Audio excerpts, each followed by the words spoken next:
আসসালামু আলাইকুম ওরহমতুল্লাহি ওবারাকাতু। কেমন আছেন সবাই? আশা করি সবাই ভালো আছেন। So right now I have আরত। সো জিউ চিকেনের সামনে আসি।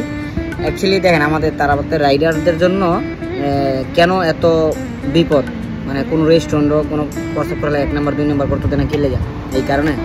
তো আমি জিউ চিকেনের ভিতরে গিয়েছিলাম, ওয়াশরুমে যেমন বলছো ওয়াশরুমে যেতে পারবো কিনা, তো বলতেছে দেখতে ওদেরকে ওয়াশরুমে দিব।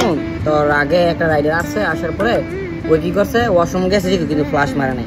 ফ্লাশ না মারে ওই চলে গেছে, ওয়াশরুমে গেছে কিন্তু ফ্লাশ মারে নাই। আচ্ছা, কিছু কিছু রাইডাররা যে ওয়াশরুমের জন্য জায়গা দেয়, ঠিক আছে, কিছু কিছু রেস্টুরেন্ট দেয়, দেওয়ার পরে দেখা গেলো যে তারা এরকম কাজগুলো যদি করে, তাহলে সবাই তো না, কিছু রাইডাররা এরকম কাজ করে, করার পরে আমরা কী করে পরবর্তী আর জায়গা দেন। তো এই হলো পরিস্থিতি।